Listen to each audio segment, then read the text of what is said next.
பால்காரன் கதை. ஒரு ஊரில் ஒரு பால்காரன் பால் விற்று பிழைத்து வாழ்ந்து வந்தான்.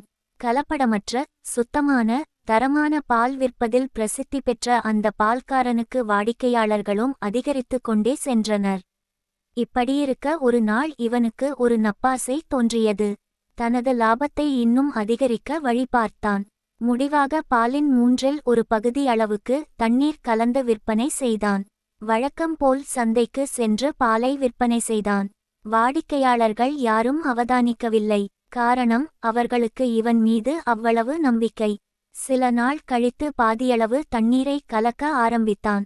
வாடிக்கையாளர்கள் யாரும் அவதானிக்கவில்லை.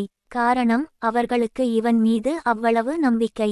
அவன் எதிர்பார்த்தது போலவே 2 மடங்கு ஆதாயம் கிடைத்தது.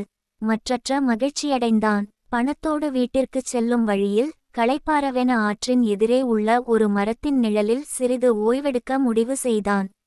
இதற்கிடையில் ஒரு குரங்கு வந்து அவனது பணப்பையை எடுத்துச் சென்றது. கத்தி கதறி குரங்கிடம் மன்றாடினார். பணப்பையை திருப்பித் தருமாறு கெஞ்சினான். குரங்கின் கையில் ஒரு பொருள் கிடைத்தால் எப்படி விளையாட்டு காட்டும் என்று தெரியும்தானே. ஒரு பணக்காசை அவனுக்கும் மறு காசை நதியிலும் மாறி மாறி வீசி முடித்தது. குரங்கு தன்னிடம் எரிந்த பணத்தை எண்ணி பார்த்தன். அங்குதான் ஆச்சரியம் அவனுக்காக காத்திருந்தது. கலப்படமற்ற பாலின் வருமானம் அவன் கையில் வந்து சேர்ந்திருந்தது. அப்போதுதான் அவன் அண்ணாந்து பார்த்தவாறு பின்வரும் வாசகத்தை சொன்னான்.